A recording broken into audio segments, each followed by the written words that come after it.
or exceeded, and obviously everything we do, we try to exceed in terms, then of course you would go with that financing. And so I would assume that we would have a pretty good conversion rate, if you will, from those that have signed, MOUs to those that then would actually receive in financing, go under definitive agreements and then receive in financing. It's just it's really kind of just common sense from that perspective. And then there's no shortage of projects. I think this is something that we may have talked about early on, but from a standpoint of how many projects are out there, how many projects are in the world, how many billion-dollar projects are out there, and multi-billion-dollar projects. What everybody has to remember is that there's going to be projects as long as there's capitalism. I mean, there's really no other way to say that. In all markets, in all economies, in all upturns, downturns, side trends, uh, treading. I mean, just no matter what economy you're in, things are bought and sold, right? And when I say things, we mean companies, properties, assets. And so, because of that, financing exists, and because that financing exists, and that's where we're at. This is what we do. Those that are in finance, when you look back on 2008 and 2009, or anybody that's even seen maybe the Big Short, I think it highlights the fact where you had some of the classic kind of larger investment banks that were literally on both sides of trades, right? And that highlights the fact that financing exists on both sides. Financing exists, somewhat agnostically. And, at times, that can be viewed, somewhat negatively, depending on how it's structured. And so what's great is that by backing the actual principles, we're always on the side where, we're backing someone that wants to build a project and wants to build out a business. And that's amazing. Let's see what else we have here. Feel free, we have some more that popped in here. Feel free to jump on or ask any questions. If the request to speak doesn't work for any reason, somebody just shoot me a DM. I believe it does.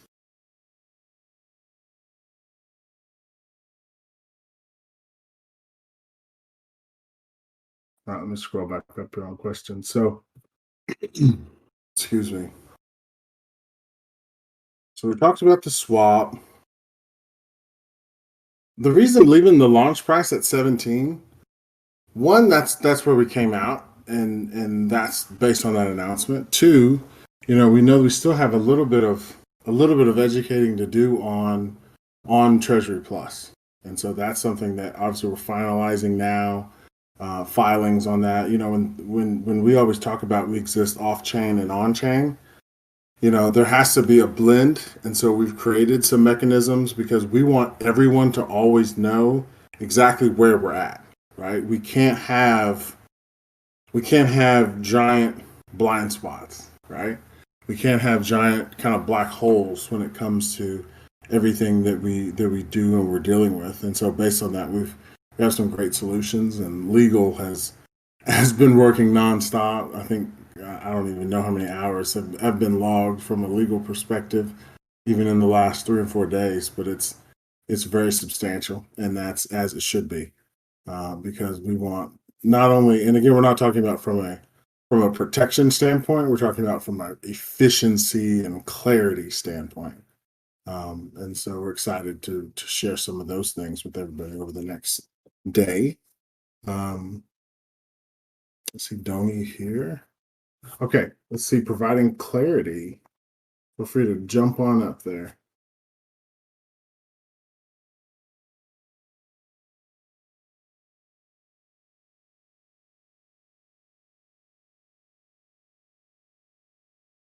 Hey, can you hear me? Yes, clearly. Sorry about that. Some technical difficulties. No problem. Um, yes, I've been here kind of since you guys launched, but then had not paid any attention for months, so I might as well be new, right?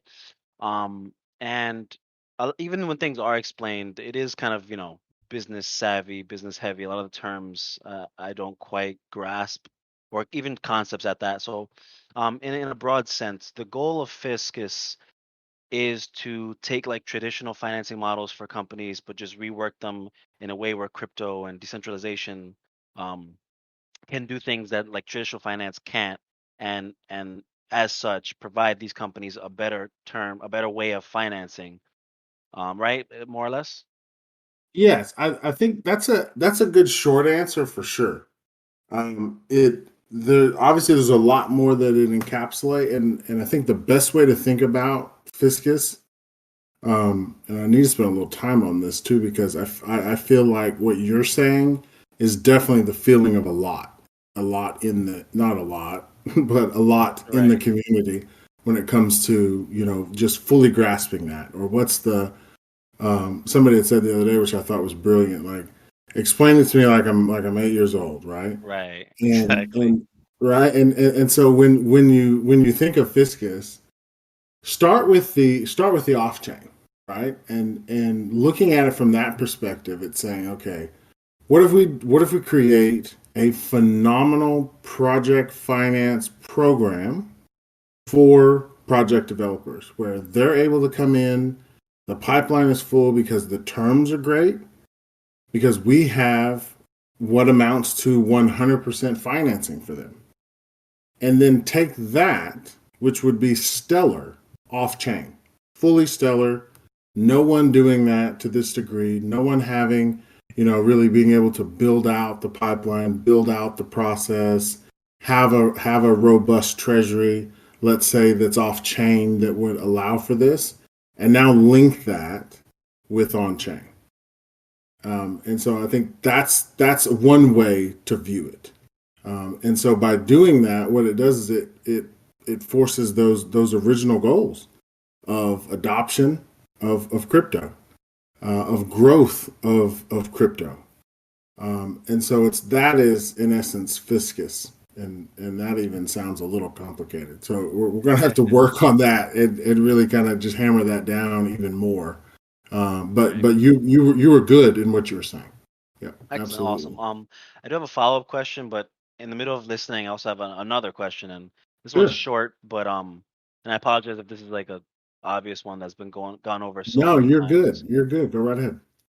So like we finance projects, so we give them money so they can start themselves up. So where did our initial capital come from initially? Yeah. So remember in our financing of projects, it's not as if, and this is crucial, right?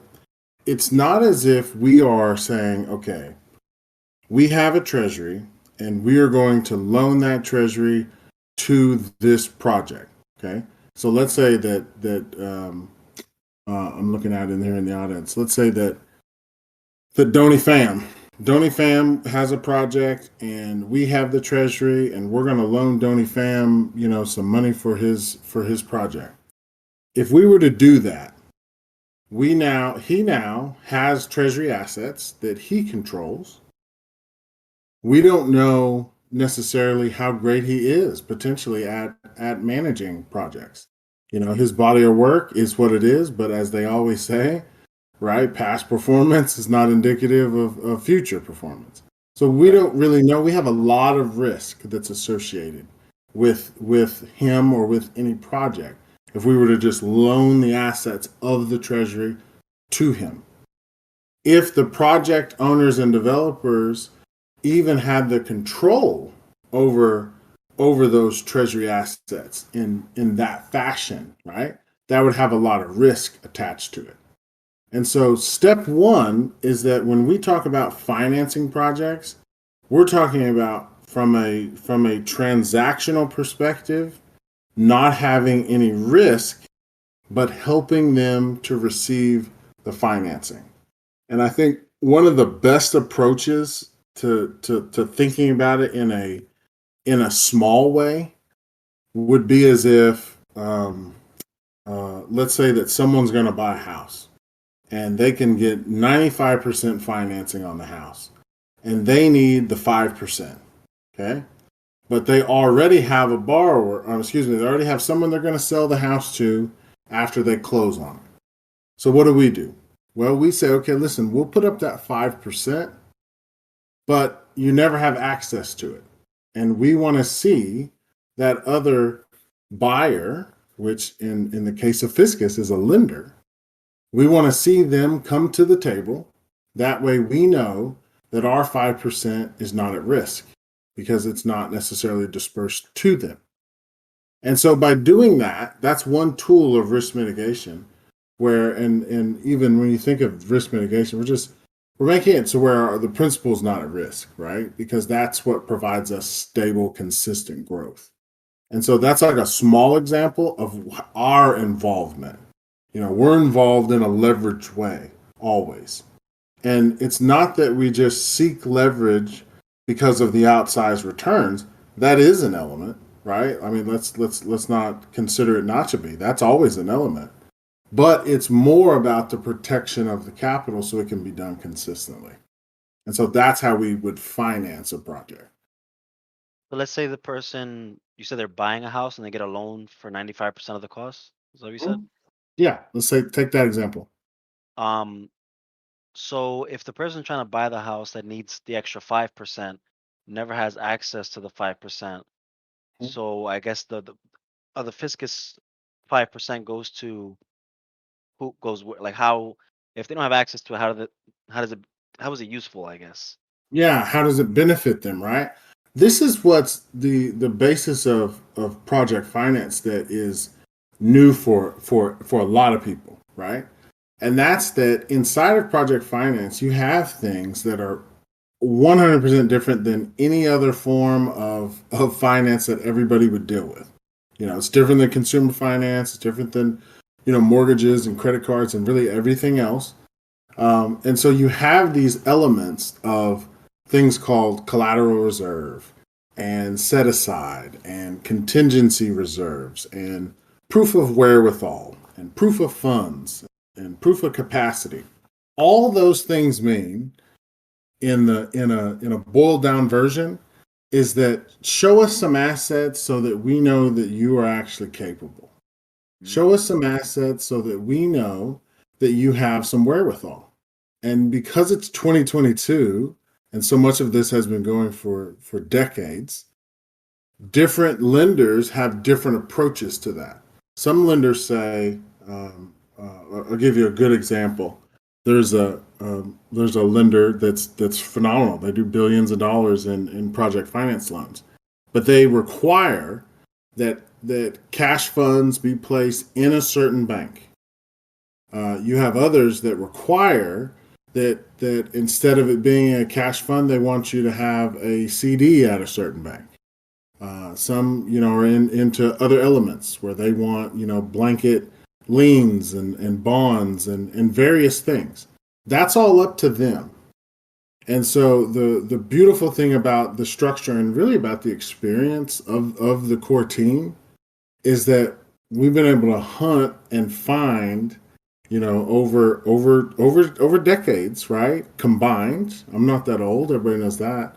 But we've been able to find the project finance firms that require funding in the way that we can give it to them, that we're not funding, that require the collateral, that require the assets to be in the way that we would give it to them. And so that's the difference. In a way, when you look at finance, even with mortgages, let's take that. In 2006 and 7, and let's say that they would have been used responsibly, would have been a different story. But in 2006 and 7, you had a varying degree of mortgage programs, right? You had some that required a certain credit score and a couple percent down, and that could come from a neighbor or a friend. You had more traditional where you needed to show and verify assets. You need to show where you received that. You also needed to have a 740 or a 720 FICO. And so in those varying degrees of financial programs, there's a lot of different options that can be developed. And Fiscus is that. Fiscus is the development of that. Firstly, it could have been done off-chain, and obviously we're doing it off-chain. but then now we've brought it on chain. And so Nice. that's Okay. I hope some of that did some of that catch, or did I do a little bit too much talking? No, that was great. Yeah, I mean, I didn't. I guess I never realized that.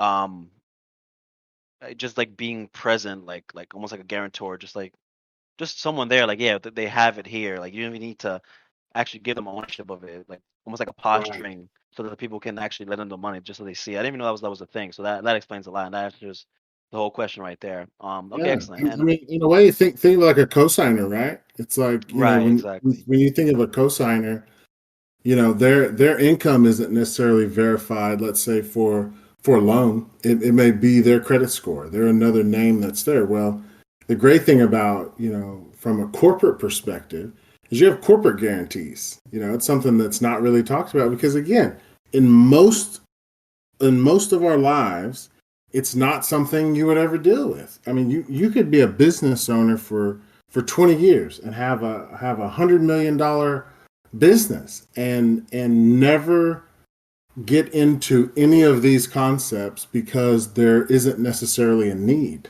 right? Because if let's say you have a good relationship with a bank, one of the big banks, right? Wells, Chase, B of A, and you're in your banking there and you're making money, their job is to come to you and say, listen, based on the revenue that you have, we'd love to offer you a line of credit. And so you use that line of credit and you grow. And then they come to you and say, listen, we'd love to expand the commercial credit cards that you have. And then you get to a certain balance and you start qualifying for more things. You become, instead of being a small business account because you're over, let's say $2 million in revenue with some or 10 million with others, now you have a commercial account. And so there's a whole slew of different products that you can utilize. Now, you may not have known at that time that instead of receiving, let's say, $2 million in a line of credit, you would actually have qualified for $10 million in project finance. But also at that time, you may not have needed $10 million, right? It may have seemed daunting to you. And so again, there's kind of like a multiplicity of reasons that individuals end up finding project finance, but once they do, it's one of those things where you don't really want to go back, right? In a way, I think the elements of crypto really speak to project finance because in crypto, I mean, it's the same thing. Like how many have nodes, right? How many have strong nodes? And Yep. and talk to individuals that don't know anything about crypto about that, right? And they don't see it. And yeah, there's some circular tokenomics there, but let's not even say that. Say anchor with staking stablecoins, right? To a normal person that is in the normal, and we're saying normal as in non crypto and non project finance, right? You're telling me I'm going to make 19% on stablecoins that I can also insure, right? I'm making 19%. Or even look at what Gemini does, or even Coinbase or crypto.com, what they do with stables and what they pay on stables to a regular 9 to 5 401k non-crypto individual. 19%, 12% a year, 14% a year seems outrageous. But Right. what they don't realize are the mechanics behind that make it possible. And so Fiscus is bringing a lot of these project finance mechanics into the light. And Right. so it's the first time for not only you but for a lot in the community to hear about it. Right. Awesome. And that initial second question that I had, um, so and something you said, it brought up another thing. I guess I'll just combine them together. So what part of the Fiscus model is that revolutionary thing that makes it unique, and why do you think nobody else has done it yet? And maybe in somewhere in there you could touch on, uh, again, if we're just kind of posturing for the person who needs the financing and they don't touch the assets, how do we benefit from that? I think they have to buy some Fiscus tokens or something of that nature. I think I remember Beetlejuice saying something like that. Can you touch on that? Yeah, let's start there and work backwards, right? So the benefit is always ROI, right? It's one of those things like we're not gonna put up money and not get more money back, right? We're fully Right. capitalist. We're on board with all of the projects. They pass muster, but it's a capitalist proposition at the same time. And so it's about not only getting money back from an ROI perspective so that the treasury grows, which allows us more capacity to do more, but also because of third party burn and that mechanic, a portion of that revenue or that ROI is separated and used to buy and burn Fisk, which is great for the community. It's great for the on chain aspect. Now, what have we done that others haven't done? That all stems from literally creating the mechanism to just be the group. And this is you got, and Princess will attest to this because I say this all the time. We long term we want to be viewed as a commodity, okay? As a part of the capital stack, which is just how a project is structured, that is known, that everyone knows that, listen, when you need that last 5% slice, when you need that last 3%, that's what you use Fiscus for, right? From an off-chain perspective. We want them to know that. The reasons that perhaps others haven't done that yet to date, and I'll definitely bring Princess into. I probably touched on the nerve there. Just want to say something about, but when from that, it's about they're looking for a lot more outside of just commoditizing project finance. They're looking for, honestly, they're wanting to squeeze everything they can out of a deal, and it's from a human perspective, it's like, why? Listen, be standardized, right? Be commoditized. At the end of the day, anyone could charge, let's say, a half a point on a liquidity pool, but the ones that get more utilization are those ones that are at 0.3, right? And so it's those same kind of economy of scale that we're bringing to the table, with at the same time being able to grow the treasury. Most of them are looking for the investment itself or the equity itself to grow what they have. And because they have that risk, they have to price it differently. So I'll let Princess speak more adequately on that. Yes, thank you. Hey, Phil. Hey, providing clarity. Great questions. I was listening to as I was finishing up a phone call. Thank you. When people ask these questions about what makes Fiscus funds and Fiscus DAO are unique, and then I see in the chat, that everybody's starting to now wake up to what we've been saying, which is that you all have an incredible leg up, not only on chain, but even having some off chain awareness about how do we actually build value. I mean, I think that's the basic question that's being asked: is how are we building value here? And it's exactly in these off-chain elements where we're tying it back to a real-world asset, something that has people and project owners, very much trying to actualize not only their plan and their project, but ultimately their growth. And I tell people this day in and day out in my conversations, that when we're talking about growth, we have to have an accelerant. We have to have an ability to accelerate us towards the goals and the plans. Debt is the mechanism to do that, traditionally off-chain. You get equity. You're not necessarily accelerating your growth. You're enhancing the growth of the overall organization in a long-term strategy, but you're going to pay for it. You're going to pay a lot for it. And in the mechanisms that we've created, it is about this kind of venture debt side that people don't really talk about. We hear a lot about venture equity because it's ultimately venture equity is an ownership grab at the end of the day. Whereas venture debt, we're not interested in equity. We're interested in getting capitalization out to the market for swift returns. Now, doesn't that sound familiar, right? I mean, in the on-chain environment, we're all about the swift returns. We're all about throwing some funds towards a token or a coin and being able to see the levity of that pretty quickly and then sell and go back at it again. Well, debt has a similar sort of feel. It's all about for the investors getting the financing out and then within a shorter period of time getting their ROI back with no other extra steps, no other integrations into other systems. And when I say that, I mean integrations into systems like the SEC and others that have onerous paperwork. We do involve ourselves in what's required in terms of the law, right? If we're offering certain aspects of our process that it has a purview within SEC, we follow that. But we really, on the private side, these private family offices, these institutional investors are really not interested in that kind of process because they're looking for quick returns, right? So quick process, quick returns. And so, I love the questions because it really helps not only for me to be clear about what it is that we do, but it also heightens our awareness that, I press that this is a relationship-oriented experience. It's all about not only balancing the expectations of the project owner, but then balancing the expectations of the bankers who sit in between all of us.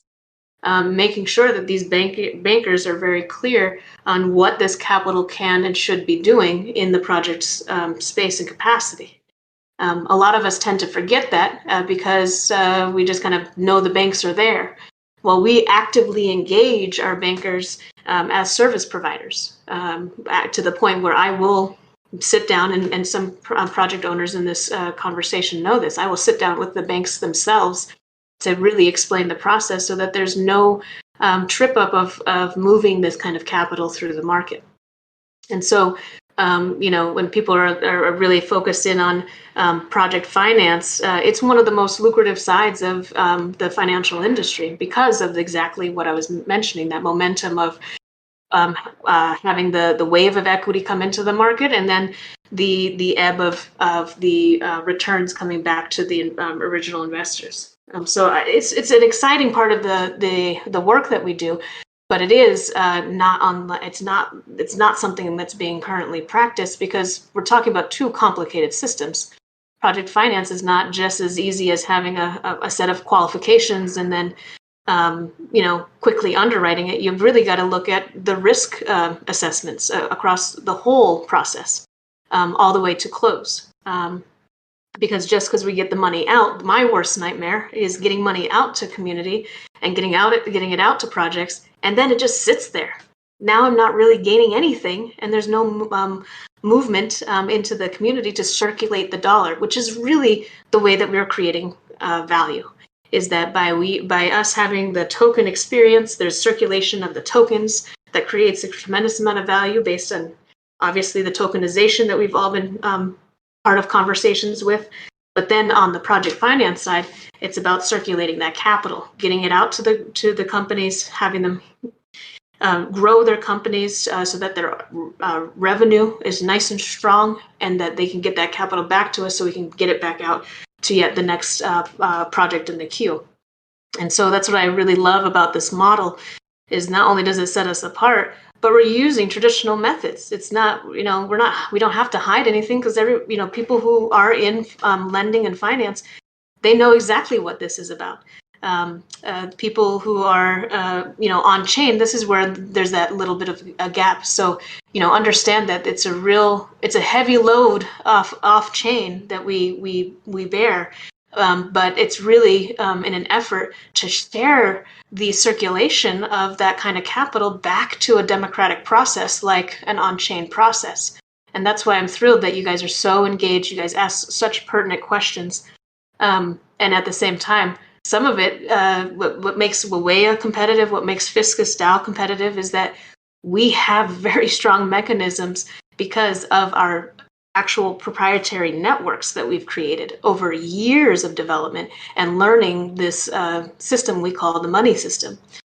So I'm really excited to continue to enjoy this ride with you all as we not only experience the launch of the off-chain aspects and components, but also once we experience this launch of the token, man, we're really in a great position to show that long gone are the days of having to sit at the bank and wait your turn for 2 years to get the debt capital you need to grow your startup business. I mean, this is the solution that we're providing to this market space, and we have some incredible partners in this process who understand exactly what we're trying to do. And because we operate at the highest level of finance globally, it's really, when people look at it, they continue to tell me like, hey, this is a brilliant and genius way to take all the tools we have available today and really get ourselves activated in the marketplaces across the globe.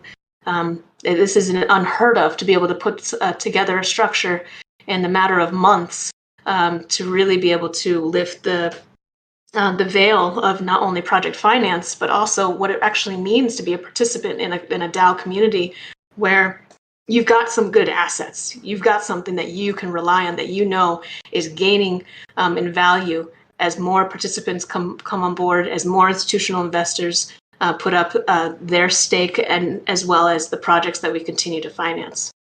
So that's what's exciting to me, and I'm appreciate some of the time today just to be able to share some of that. But if again I go back to, if you know the projects, you know the value of your token, and that's the place that I really encourage everybody to really sit with is, are you understanding the amazingness of these project owners and the capacity in which they're able to work? I know one company that we're going to be hearing from later this week. We started out the conversation talking about domestic distribution of their product. Now, this person's in this company, they've gotten offers globally and have been able to sign in place for their products to be in countries that it hasn't even shown itself. So they're opening up new markets in countries just by simply having the conversation and seeing the strategy of using the actual financing dollars towards their mechanisms of growth. So super exciting times, and that's the energy that you might be hearing in my voice. Like, y'all go back and read and learn about these projects, because you get involved in that, you're really going to know a lot more than people on the streets, and even those that participate in the stock market know about their own companies that they're invested in. Yeah, well said. Yeah, it was Yeah, well said. incredibly high level, very detailed, very well thought out. And after hearing all that, I'm definitely thankful I'm still involved in this project in any capacity, and that's awesome. Thank you for all those words. I have one more really tiny, small question, if I may. Go for it. Go for it. Um, and again, thank you so much for all. That was all amazing. Thank you. Um, it, in what sense would a bank give someone 95% of the capital, and they're just like, yeah, we're not just gonna give you that 5%. We've done most of it. Like, that doesn't seem like it makes very much sense. Like, why would someone receive 95% of a loan, or 97 but not 100? Like, what's that extra 3% to the person giving out the loan? Yeah, good question. Yeah, in project financing, in a lot of things that have a capital stack, right? It's not even necessarily that one lender is loaning 95 and saying, you got to come with the 5. Even though there are a lot of programs out there like that. And feel free you could research that and search 95% LTV loans, right? But what happens is that there may be other elements of that capital stack where one lender's coming in, let's say at 80%. And then they've arranged with a secondary lender to come in at 15%, right? And so that leaves that last remaining 5%. So there's been some structure there, but it's structure that doesn't necessarily get the deal done.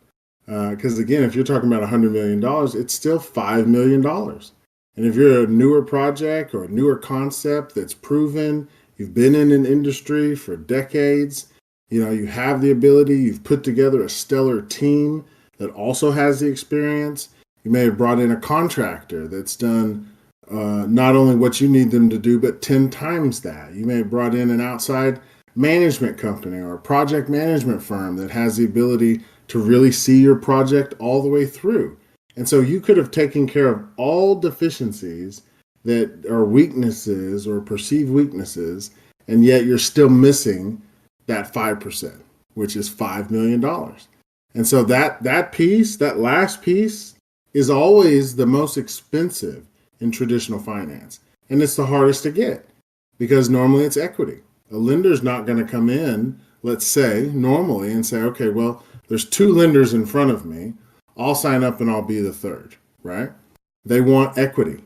They want the highest piece because they've realized how important they are, right? And so because of that, that slows down deal flow, that slows down closings, and that makes it to where again, that's the hardest piece for anyone to have. And so I think that's the best way to think about that. It's not as if they're just saying they're holding out the 5%. Even though some do that. And the reason they do that, honestly, I mean, let's look at it from a socioeconomic standpoint. If I'm a bank and I open myself up and everyone that can come and has a good enough project that looks good on paper, that passes muster, can get financing 100%, then I'm taking an amount of risk that I may not be willing to take. I'm taking an amount of risk that could be totally outside of the norm. Because again, where's the bank getting that capital from? Whose capital is that, right? And so all of those elements are in play to say, okay, you know what? In redesigning how the financing and the capital stack looks, we're able to come in and provide the most important piece and yet still not hold the risk that most would have when they come in and do that, if that makes sense. Yeah, of course. So just tying off into that, this will be my last thing. Is there a cap? Like you guys come in and provide that crucial 3%. What if someone's crucial ends up being like 20%? Is there a cap to how much Fiscus can help? We're capped by the amount in the treasury. Part of Treasury Plus, and we've just started to get into this, right? Part of Treasury Plus is the fact of we have outside private equity, outside hedge funds, outside private family offices, and high net worth individuals that, let's say they're not crypto investors, right? A lot of these, let's say there's this class, they're not crypto investors. They're more traditional, but they understand having risk and not having risk, and they understand if they're able to make riskless returns because their capital is not at risk, then there's a benefit there to them. So Treasury Plus was created with that in mind. It brings in those off-chain participants and also on-chain participants that are used to making a nice yield on their stablecoin, right? And it says, okay, listen, we're using this now in the Fiscus ecosystem to provide additional financing in an exponential way. And so based on that, from a limit perspective, we're limited by the Treasury. But again, this is the beauty of Fiscus is that the Treasury grows, therefore our capacity continually grows. Right now, again, we have over $30 billion in total project size, and those have varying set-asides, right? They vary because that's based on how qualified they are, right? That's based on the end finance. There's a big variance there. But again, we want to utilize our Treasury to the full extent so that we can continue to be able to grow, to do more in projects. And there's no shortage. That's wild. Okay, so you can essentially use your entire treasury to help finance a project risk-free, and whatever amount that you give the project that required the financing, whatever amount that was, you will also ask for a return on that amount that they never even touched, and Mhm. everybody's cool with it. Absolutely, because they receive the Wild. financing. That's Yeah, yeah. wild. And you'll never hear Thank me God talk for about stocks. risk-free anything. It's really about reducing risk in every aspect of the movement of the capital. So we try to button it down in multiple ways using high-level instruments to do so. That's part of that proprietary system that we've created here, using a lot of the higher level financing. I mean, when you're talking about a small business coming in or a startup, they don't have access to that level. But folks who like what we do over at WEA and what we're doing here with Fisk, we do have that presence in the financial systems across the globe. When you have that, and then you're able to pass down the benefits of it, I mean, it really does accelerate the thinking from the investor standpoint, because now they're really looking at the diversification not across different parts of their portfolio, but in strategies within the portfolio. And that's the critical component that I think all of us tend to miss when we're just, trying to invest and make some good decisions in those investments. And quite frankly, private family offices are getting fed up with a lot of the traditional financial advisors out there because you're not taught that. You're not trained in that thinking. The way that you get to that thinking in the financing space is to bring forward opportunities that require that level of thinking. I mean, we're in a position where not only do we have that $30 billion worth of companies coming forward, but we're getting attention from nations that are looking for this type of kind of growth, not only off-chain, but also leveraging the significant quick tools of the on-chain experience. And I have to say, over the last several months, it's been an incredible eye-opener for me because I'm looking at processes that take several months and seeing, oh my gosh, we could reduce the burden of not only the investor thinking and risk taking in this activity, but being able to get this capital out to the market quicker. I mean, that's incredible. And time is money in this scenario. And so when we're able to reduce the time and what I call trim away the fat in the process, it not only does it make the project really stand up and the financial partners really there as a strategic role player, but we really are shifting the way to think about it. I think some of that is generational. I think that some of the generations that made some of these pathways ahead of us that we use come to fruition have not only stood the test of time, but now we're able to say, well, now the biggest issue is time. How do we reduce the time when we're looking at bankers' days being 9 to 5, Monday through Friday? We're looking at trying to move capital across global marketplaces, so that means different time zones. If you have a handle on time and capital, you've got the holy grail. You really do. As my favorite scientist says, the eighth wonder of the world is compound interest. Compound interest has nothing to do with the actual capital. It has everything to do with timing. And so that's what we really are striving for here. And that's why I love working with this team, because on chain, you guys are quick. Development has been happening so quickly that, me being a very quick deal maker in the global financing space, to be able to get this kind of capital out as shortly and as quickly as we can. Oh man, we're going to have a lot of competition, people wondering what's going on. How are they able to do this? And that's why, we give you guys the information, give you all the information that we can. But at the end of the day, we have to also protect our competition in that global space. Because before we know it, we know that this is the future. And we're helping to break ground in that future development. But when you do so and you're the first one to step out, you've got to also protect the mechanisms in which you get there. Yeah, well said. Well said. Yeah.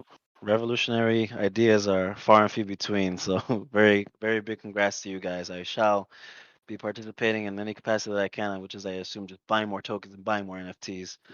Thank you guys for your time. That was excellent. Thank you so much. Yeah, Thank you most welcome. Yeah, thank you. And we got PSID 24 as well. It's in their hand raised. Hey, Phil, can you hear me? Yes, we can hear you clearly. Perfect.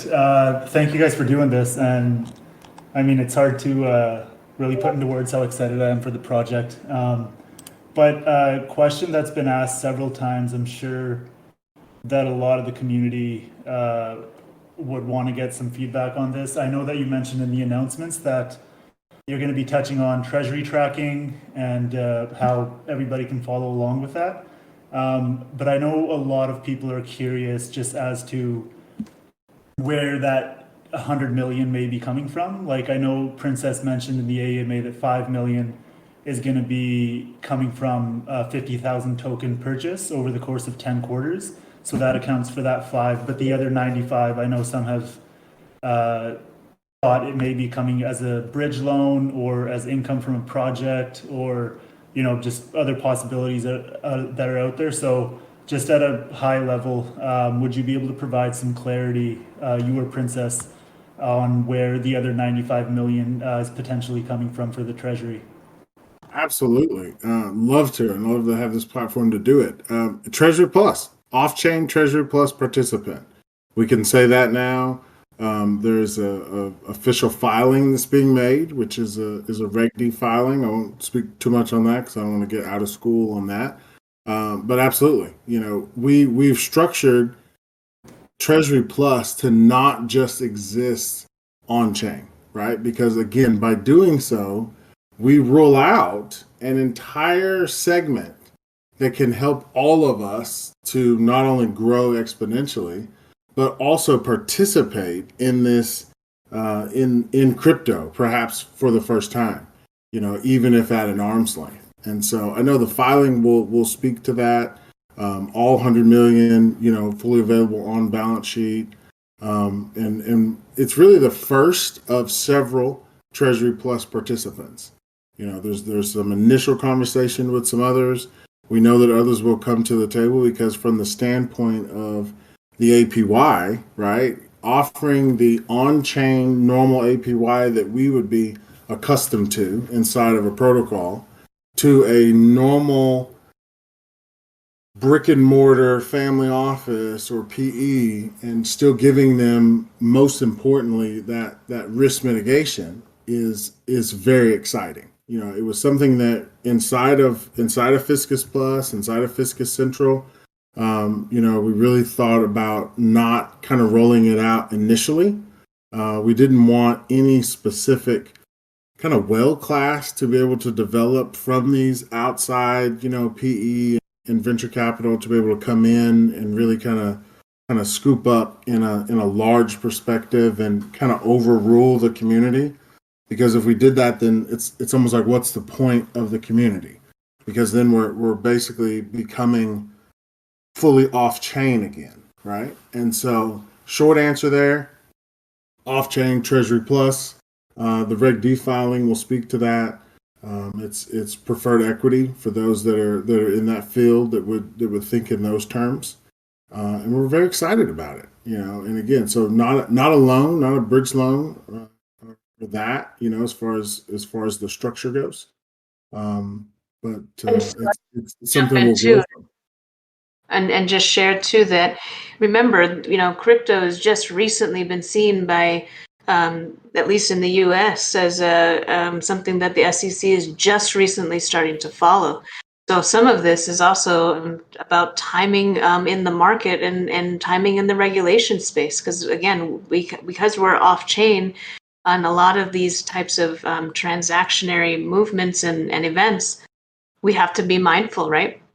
And some of that takes a little bit more time. Even in our loan, our bridge loan note that we have to issue to each company, there's got to be additional disclosures in our process to make sure that we're just exceptionally clear while we make these types of revolutionary positions and actions in the market, that we're being absolutely clear. I mean, I think I spoke to now 5 different SEC lawyers just to make sure that once this does develop in the scale and capacity that we've been absolutely clear to all the governing and regulatory bodies that what's happening off-chain is no different than it traditionally has been, but that bridge into the on-chain atmosphere is where they get really, really shifty in terms of approving certain transactions to take place. So that's something that that we're on off-chain. We're just excruciatingly, painfully making sure that those items are attended to and addressed, and to find the legal and the legal appetite for that from different institutional supports and compliance teams.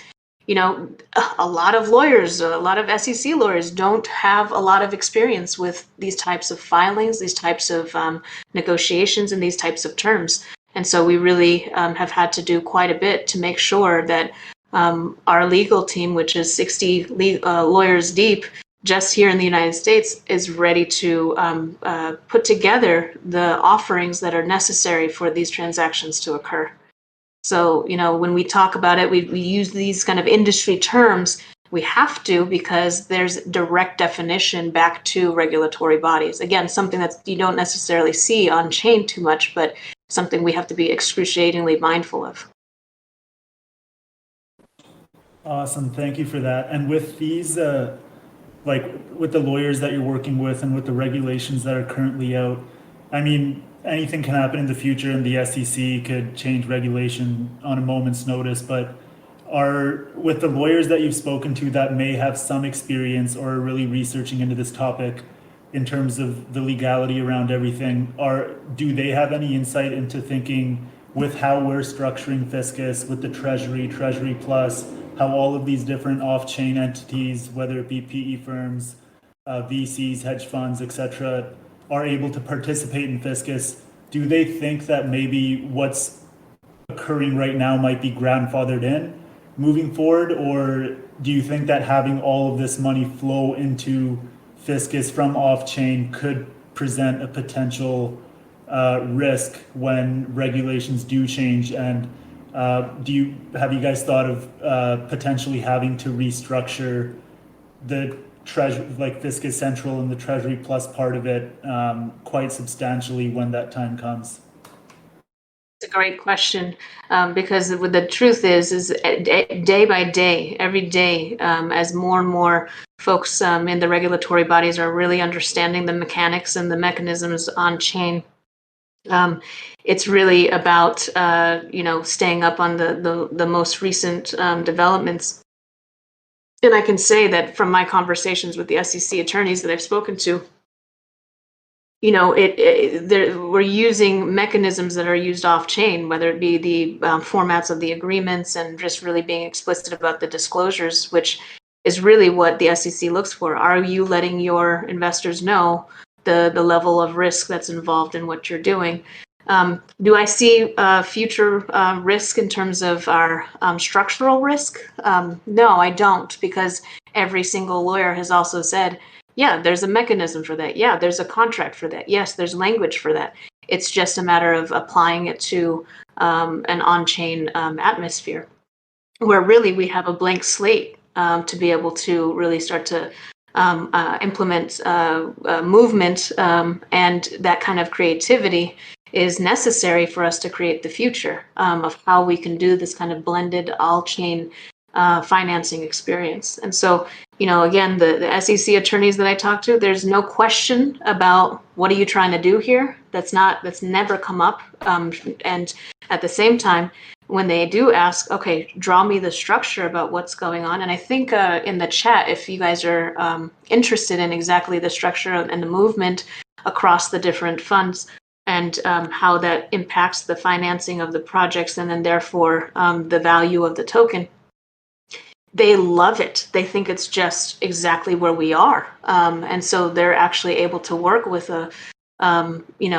process and structure that doesn't challenge the system. It really just clarifies the current systems that we have, and allows it to be then mirrored in the on-chain world. So, all the lawyers that I've spoken to are like, yes, let's, that's the reason why I spoke to so many SEC lawyers. They all want to take a look and say, oh, wow, yeah, this is great. This is amazing. And let's go out there and let's support, Wawea, let's support Fiscus, Treasury, to really prove that this model is a model worth looking at. So I've already gotten, just in the last couple of weeks, invitations from banks to understand more about how fiat dollars can really go in towards the on-chain participation, and how these banks are really missing out on some possibility of income, because we've really asked them to step to the side, be our service provider, and let us handle the on-chain aspects of our treasury. That's something that we want to be seeing. We want to be invited to those tables, because this is the future, and everybody's trying to figure out how to get to the future in finance. Wonderfully said. I would even add to that too, that in the original thought, we knew that, and I think this maybe even for me personally, right? I knew that we were going to be somewhat disruptive, but we needed to be disruptive in a cooperative way, if that makes sense, right? We needed to say, okay, listen, we have a different model, and yet we absolutely want you to benefit from it. And that's why, the thought was never really to come into project finance and say, listen, everything else is garbage. This is the best thing out, and we're going to replace everyone and everything. That was never the approach and never the thought and never built into the model. It was much more of how can we enhance? How can we enhance? How can we enhance what they're doing? How can we be the piece that they need, and then also be the piece that the project developers need, and also be the piece that the bank loves and sees as a great compliant group that is providing them not only with project owners and developers that are creating wonderful accounts and have great compliance themselves, but also be able to have significant funds on balance off chain, right? As far as Fiscus goes, and that's why we will always be all chain. I think that was crafted perfectly, both off and on. We want to spur more of the blockchain because of the transparency. We want to grow the Avalanche network because it's a great network and there are cheap fees. And so if we're this large cruise ship on Avalanche, right? And we're bringing stables to Avalanche, right? We're bringing assets to Avalanche in a large way, and we know that the entire Avalanche ecosystem would then benefit, right? That's why we chose it as a home. And by doing that, we help crypto to then become also more viable, right? By having a token that it has the tokenomics that we have, it allows others to say, okay, look, here's what a good token looks like. Here is what a utility-based token truly looks like. And then by spreading that through Fiscus Plus, we're able to benefit all other crypto projects, again, not just for them, but also for the banks to be able to see them, for PE and for hedge funds to be able to see them and those classes and projects and protocols, to see them as valid and not just a meme coin that's here today and it launches at $100 and tomorrow it's at $5 and then it's some type of slow rug, or it's just not there anymore after a few months because there's no utility and it's all based on hype.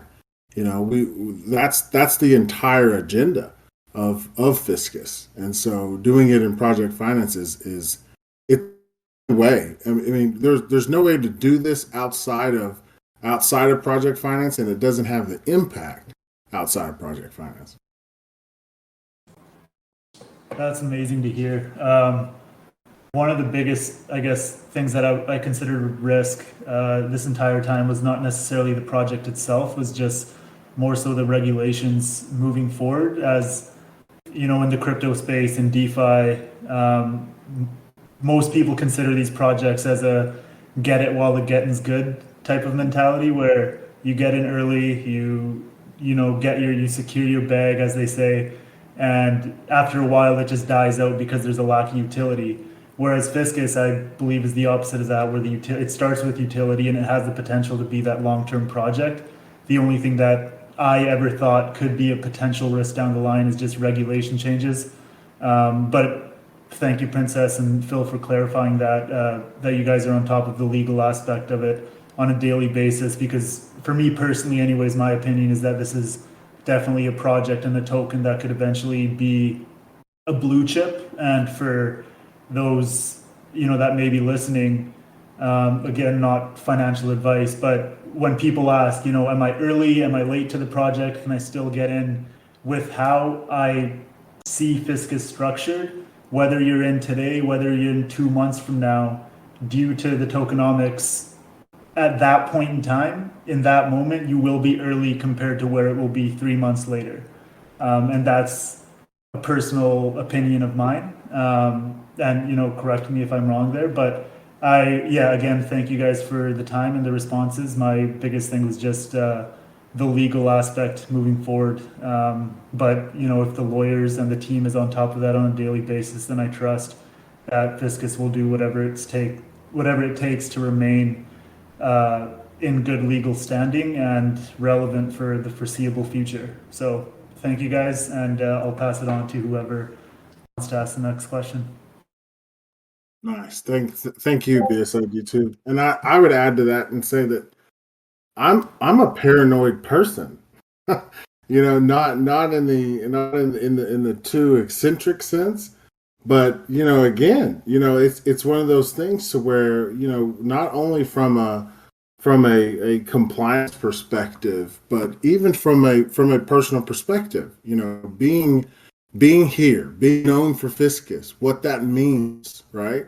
And so even from that perspective, it's about not only crossing T's and dotting I's, but triple checking that, and then having that independently verified, and then having that audited, and then having a nice oracle come in and verifying it as well, right? So that it's never just our thoughts, right? It's never just the community's thoughts. It's about what the market is telling us and making sure that we abide by that. And that's honestly, and this highlights what Princess was saying, that's the best part about project finance, is that we're doing some things that have been done literally for 30 and 40 years, right?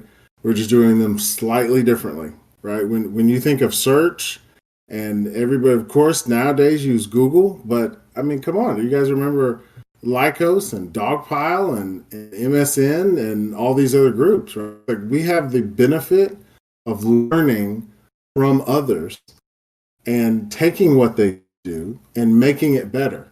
And better when it comes to structured finance is, just as Princess highlighted, it's about the time. Structured finance was introduced to me, I think I was either 15 or 16, and there was an individual, I remember his name was Jim, I won't say his last name, but he owned a lot of houses. And a lot at the time for me was like 70, which I thought was just like, wow, that's amazing, right? 70 houses.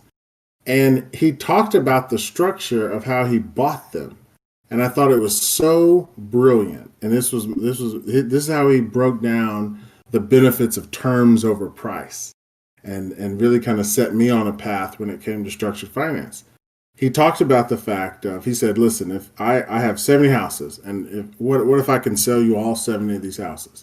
And I was like, great. And he's like, okay, let's say I want $100,000 a house, right? I can't remember what the exact number was, but let's say it was $100,000 a house. He was like, well, how many can you afford to buy? And I'm like, at that time, I'm thinking, maybe one in next year or so, depending on, I was doing a little trading at the time, and maybe one. And he said, well, how many could you buy if you already had a seller for them and allowed you to buy one a week? And it changed my perspective on terms, right? It changed my perspective on structured finance. It changed my perspective on time, right? And those are the elements, and we talked about that a little bit on Friday with chess and how that is involved with the methodology when it comes to me and seeing things differently. It's the same when you look at structured finance. It is about the terms. And because there is a freeness to craft terms inside of a regulated sandbox, right? Then there are these options that exist that are truly amazing. Because at the end of it, you have a commercial contract between you and someone else that wants what you have, right? And there's a benefit there in doing that in structured finance, inside of project finance. Those same things don't exist with residential mortgages. They don't exist with auto loans, right? Those really kind of remain somewhat the same, somewhat stagnant for years and years and years, because they need to be. Because on the other end, you may have a consumer that isn't a commercial entity, that doesn't have necessarily the ability to understand the financing with or without legal counsel. And it doesn't make sense, right? You're not going to pay $50,000 or $100,000 to a lawyer to help you negotiate a mortgage on a house that's $300,000 or $400,000, right? It doesn't make sense. So these elements only exist in project finance, and the ability to be able to structure and to really be fulfilled in that exists here, and it's awesome. I enjoy it. To me, this is not a job. The structuring element is what I enjoy truly the most when it comes to business. Period. And I think I'm pretty good at it too. For being someone that has had a long amount of time to be able to learn, again, I enjoy it. I'll just say that.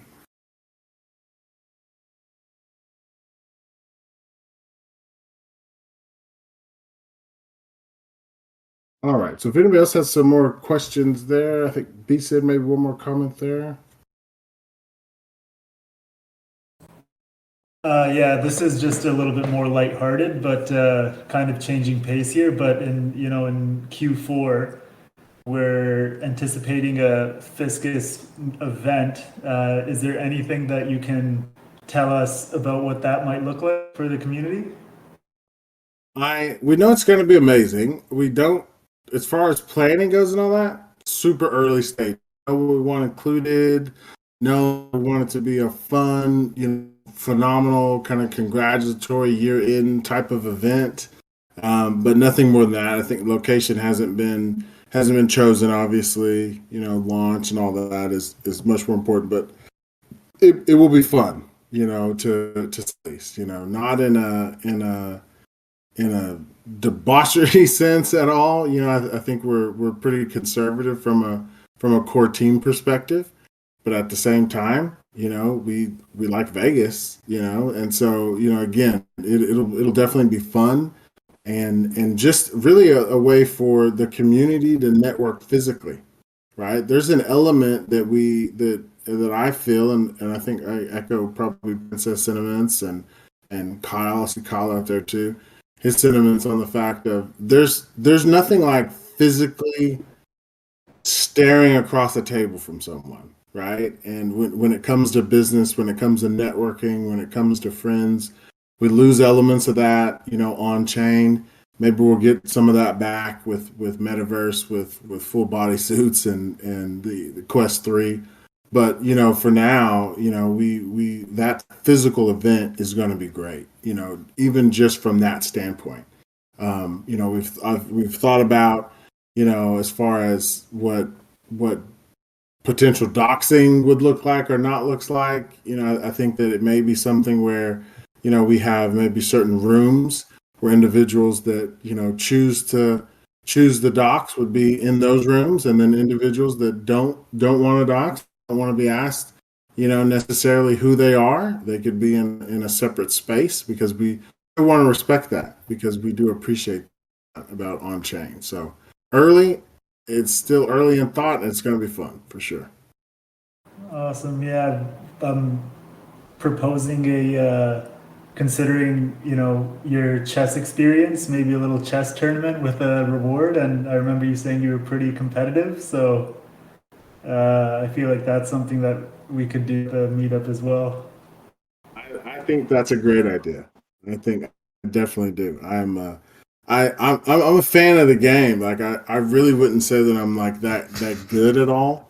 But I'm definitely a fan of the game, and I think that, as they say, chess is life. I think that originally when it was created, that it really did, symbolize so much in life, and so I take that, and for me, it's always been beneficial to consider it that way, and to have the level of patience that's required in chess, to be able to have the level of strategy, to know what to do when you have a temporary defeat, because that's the thing about chess, is that as long as you're alive with a king and at least two more pieces, you're not out of the fight. And so that's something that's always been a nice lesson. So I'm a huge chess fan, as you guys know. Awesome. Thank you, Phil. And I would echo Phil too, in the sense of, to have the in-person engagement. You guys will continue to hear from me that I'm an off-chain person, and even Phil, he's helping me to open my mindset. I think through a lot of the training and institutional level work that I do, there's something to be said about, the proverbial sort of sit on your hand, shake kind of thing, and look each other dead in the eyes. Well, in this, we're really hoping for a really fun engagement. I love parties, I do, and I really love it as a way to celebrate the successes that we're able to bring, not just to the projects in these private affairs, but to a community group that does have some anonymity to it, which I have to admit has been a challenge for me. Like, who are these people? And at the same time, seeing the benefits of, getting this kind of feedback and encouragement and support it has really been quite an eye opener for me, and a heart opener too to this process.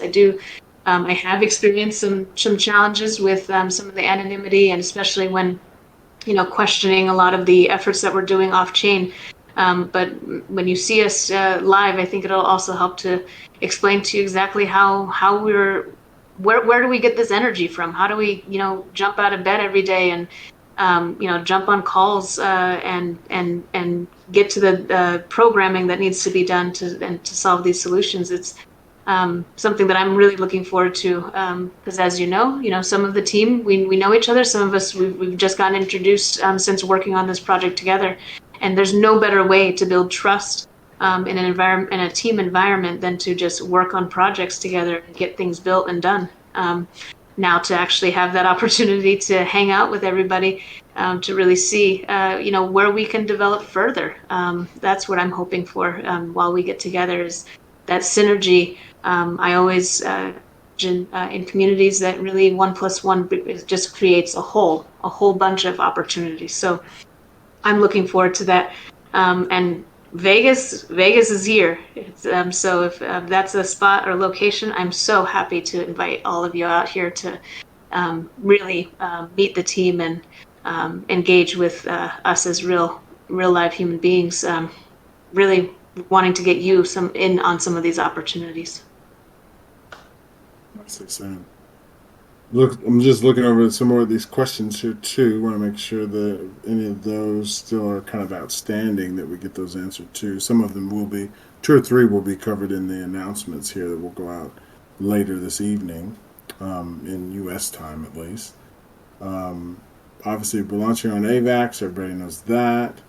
The swap. I'll speak just briefly on that because we have a little bit larger of a group now. The initial swap that's being worked on is going to be from the WP Fisc on Poly to PFisc on Avalanche, and the brilliant solution that was created, instead of having to build out a full-fledged bridge, would be that those that have WP Fisc, those 70 some odd thousand tokens, would lock those tokens, and then the smart contract is paused, and then on the other side they're able to claim on Avalanche. And then the swap, then everyone would effectively have PFisc, right? And then from PFisc to Fisc, that swap, much easier because it's all on Avalanche, but it needs to happen right around time of launch. If we do it any earlier, we risk someone or some firm or even creating a liquidity pool and acting as it is as if it is the official source of Fisc. And so we want to make sure that we have protection in mind for the community there. Some additional questions. I'm just looking through these here. And feel free, anybody, if you have any specifics that haven't been answered. This is the time. This is just like an informal fireside chat here, right? We're talking about Fiscus, and honored to have Princess here. I know we're kind of going back and forth between various calls that we may have while each other is talking here. We've answered, see about the 100M off-chain Treasury Plus. The filings will indicate more on that. Everybody will have a bigger picture of that. From an aesthetics perspective, I was able to look at the DApp. It looks great. It is in honor of the site for sure. They coincide very well together. and appreciate everyone for this the smoothness that occurred for the whitelist. Listen, it was not a mistake. You know, I think a long time ago, those that have been here since November know that we had deficiencies when it came on the on chain side as far as devs go, and that has more than been mitigated. You know, the fact that these swaps and the smoothness of the whitelist really does prove that. And so I just want to recognize the dev team. You know, they don't tout themselves. I think we're different than a lot of other projects in that fashion. That, you know, unlike some other projects that were started by devs, you know, that's not Fiscus. You know, we started with utility, the utility that we know, the utility that we have experience in, that we're bringing to the table. It's off-chain project finance. And so definitely we appreciate the fact that we've been able to link up not only with the devs that we have, but, you know, Kyle and Kevin and the entire LinkPoint team has been just a pleasure to deal with. You know, at times, you know, when things really come together, those that have a kind of a spiritual background, you really just kind of see that something that much bigger at play, and it humbles you, and you know, that humility is something that we as a core team, and I know I speak for myself, I speak for Donnie, and really everyone. That's something that we want to continue. You know, that level of grind and of work. You know, launch is just the beginning. You know, we know where we're going, and so for us, the launch isn't like other projects where it's really kind of the end, and you see that. You know, it's the end of this mass push. It's the end of this of marketing and of hype and of everything that they've worked towards, right? And it's the opportunity for whitelisters and NFT holders to be able to, you know, cash out and benefit from the time that they've spent here in the Discord, right? And so we knew that that's always an element, right? And we want that benefit for everyone here in the community that's been here since the very beginning through everything. But at the same time, for us with utility, it's just the beginning. Truly, it's just the beginning. That's not some cliche saying that. It's just the beginning. You know, now we're going to work from the finance side, and so having these systems and structure in place is really smoothed it out, and so the work isn't daunting at all. It's quite fun, but it's just the beginning. It's still in saying that. Is absolutely at the beginning. And I know that just even with a little bit of marketing and people kind of awakening themselves to project finance, suddenly your gears start to turn, you know? And when those gears start turning, you start to realize, wow, this project could get some financing, that project could get some financing. And then it's really learning about those mechanisms. What creates a strong project? That's a question I keep getting asked. You know, what are the qualifications? What's the underwriting like? And that's what makes things so magical, really, is being able to listen and then listen some more and then listen even deeper in terms of how we come up with the strategies that we do. And so that's why for me, it's like, yeah, this is go time, y'all. I mean, we have some in the queue, and we got plenty more that can be done. And so, you know, we work out, you know, these moments like launching, like getting distribution into the hands of the project owners, and greasing this whole process by just doing it over and over again will create mechanisms and networks beyond even what we could imagine right now. And you're starting to see some of it as we present the different project developers and how they may be networking with each other to create a greater whole for their opportunities. So yeah, this is just the beginning of a nucleus that we're hoping not only you know, to really demonstrate the capacity and the possibilities, but we're also hoping for, you know, other groups to get as creative and to create other nuclei that we can connect with and be able to fully lay out the possibilities of structural finance. Because it has been a lot through closed door engagements. it's hard to make those crossovers. I talked to a lot of brokers who, they've shifted their whole strategy to come in and work with us. But they're waiting on the sidelines to see exactly how it works, so that they themselves as brokers can really indicate the mechanisms that allow this to move so smoothly, and as well as on a deliverable schedule that is predictable. And that's where we're at right now, is that we've just launched. We don't know the predictability of our trajectory. I mean, that's something that Phil and we talk about a lot, is just how quickly our gears turn, and see a real full scope of, wow, we really can provide something greater to the market than has been presented before. So I'm thrilled. Is it tiring at times? Sure, because I'm on my phone from like 3 o'clock in the morning till 10 o'clock at night at times, just trying to connect with all the different projects that are seeking the financing that we're doing. And in between time, catching my breath with catching up with the latest and greatest in regulatory principles. So that way we're always at the ready to make sure that we've got our defense mechanisms put in place to protect the structure and protect the proprietary nature of our engagement out there. So, it's not something for the faint of heart. I think that we all are pretty humble about that we take on quite a bit of the burden to come up with the solution, build the structures, build the process, and design the protocols, so that anybody can come in and understand what it is that we're doing. And that's ultimately the goal, because it's about access at the end of the day. How do we build a system that can create just the right amount of access to be able to feed the market, so that we can actually get these solutions? I mean, how long have we been talking about renewable energies? I mean, I remember talking about that when I was young, when I first came to this country and understanding English. I remember talking about that. And yet look at the solutions that are in the marketplace. They're just failing. It's pale in comparison to the problems and challenges we have. And so we've really got to step it up. And as I've approached, my 40s, I turn to my left and my right looking for these leaders and realize, geez, looking in the mirror tells you a lot.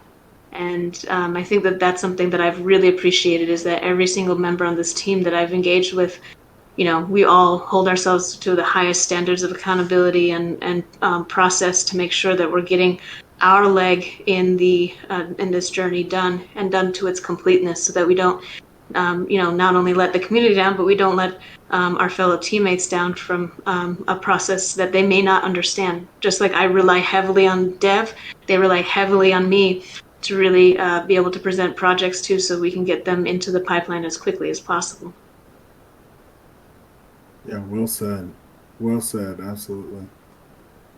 Fully echo those sentiments, as they say. A couple of questions here. I'm just pulling out from the AMA questions. About pairs at launch. Definitely Fisk and USDC. C is in Charlie. We will quickly expand that to Fisk AVAX. When we talk about, protocol own liquidity, it's definitely something that we will do, and there will be some great incentives there, as far as with the bonding goes, to be able to have that occur. We know that from the on-chain element, that's something that, again, we could take the elements from other protocols and projects that have been proven and that work, and so we can inculcate those in Fiscus, and so we definitely have.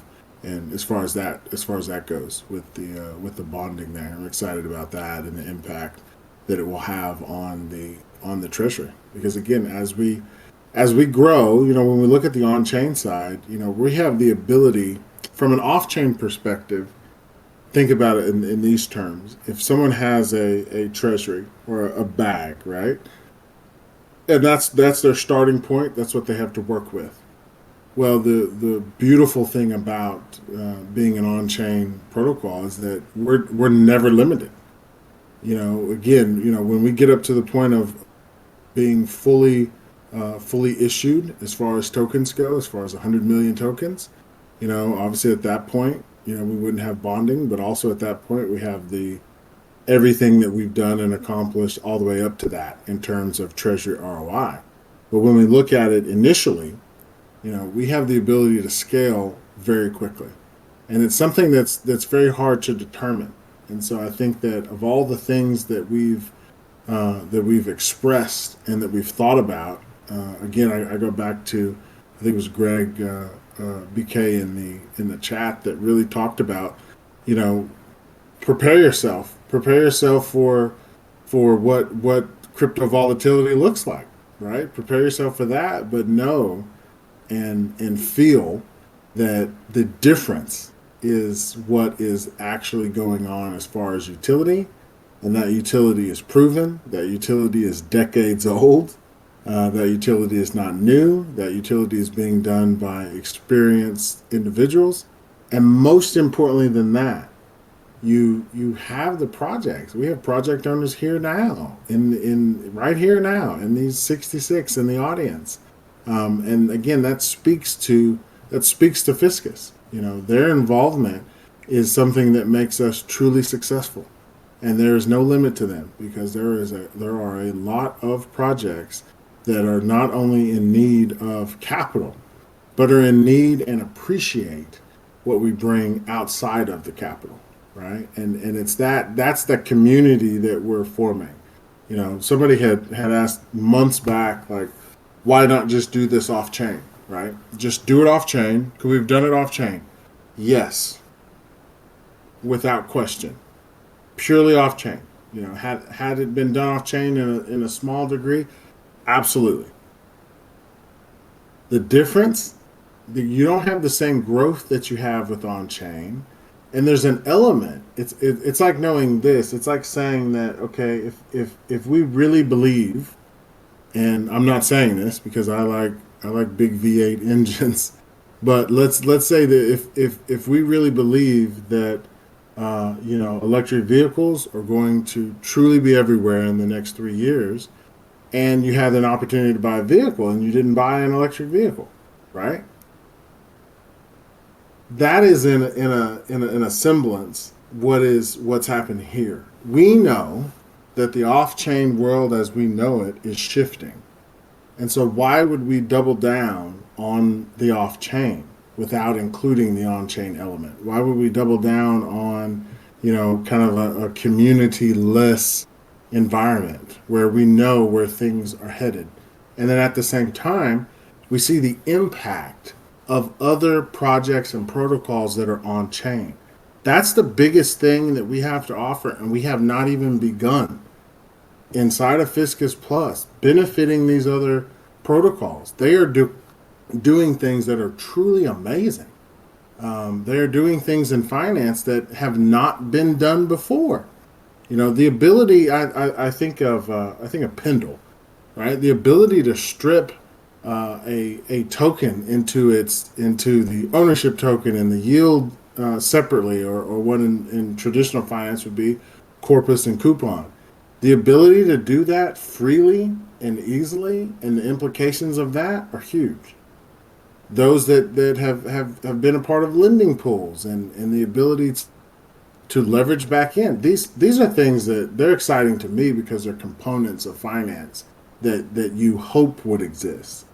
And in the on-chain, they do. And yet the benefits of the on-chain are so vast. When we look at insurance, being able to insure a specific protocol, a specific process, the implications there will be vast. Not just for us, as far as from a project finance perspective, but really for the market as a whole.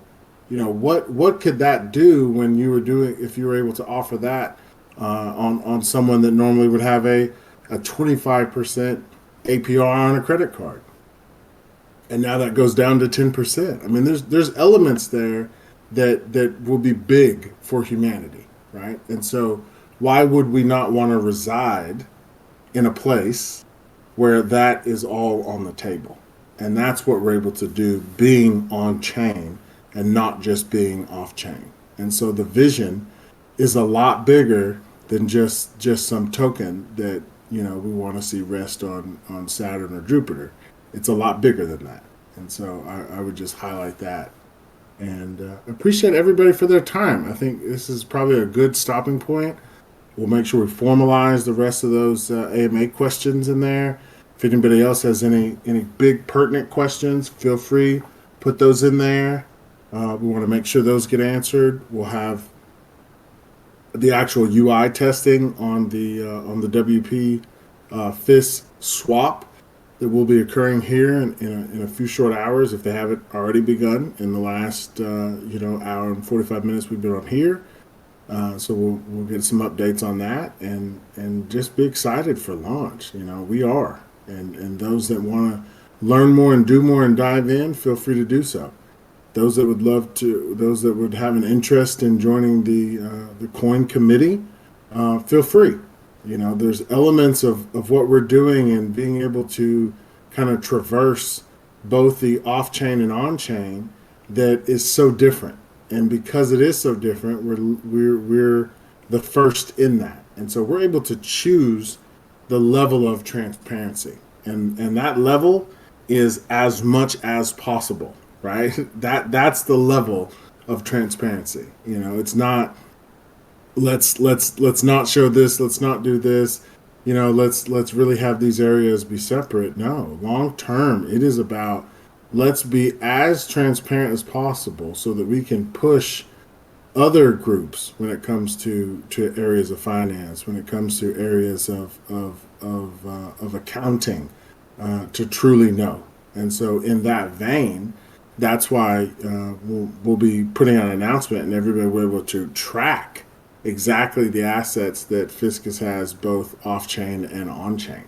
And we're excited by that because inside of that is a little gem that we haven't talked about yet, and we will.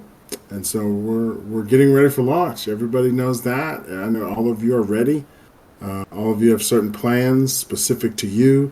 The project owners obviously have plans, for their disbursements and their use of funds and the things that they will do, and it's truly amazing. I really in designing Fiscus and in speaking with Princess on the designs and really just mulling things over. I've always been a commodity-based person, right? I like that. I like business to be functional, to be emotionless, right? To be rather robotic. Those are the elements that really drew me to crypto. The fact that, okay, listen, we can move millions of dollars in seconds. Huge benefits there. We can do this and not have to know who's on the other side and really not have to worry too much about them. Great. And yet, when looking at project finance, and I think this is the duality that would exist, I feel like between Princess and myself, and really between off-chain and on-chain, and it highlights that, is that the personal relationship is everything. And so the great thing about Fiscus is that we're combined when it comes to that. By being both on-chain and off-chain, we really we have the best of both worlds inside of Fiscus. So just appreciate the community, appreciate everyone's tweets, everyone's all the GIFs have been amazing. Thank you for that. I know that a lot of the projects that when they receive their disbursements, they're going to make it known, put it on blast, as they say.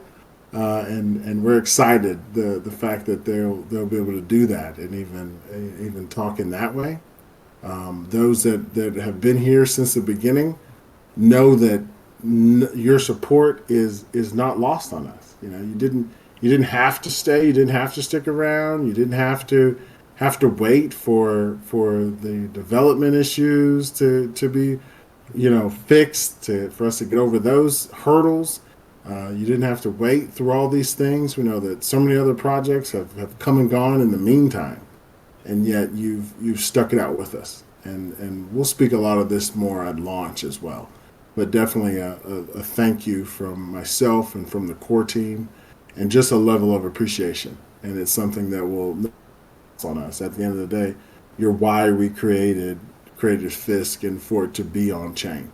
Because it's for individuals like you guys that have been through it and that have stayed the course, that we are so happy that you'll be receiving some some great fish bags. So with that, I don't have anything else. I'm not sure if Princess does, but just thank everybody, and we'll continue to do the work.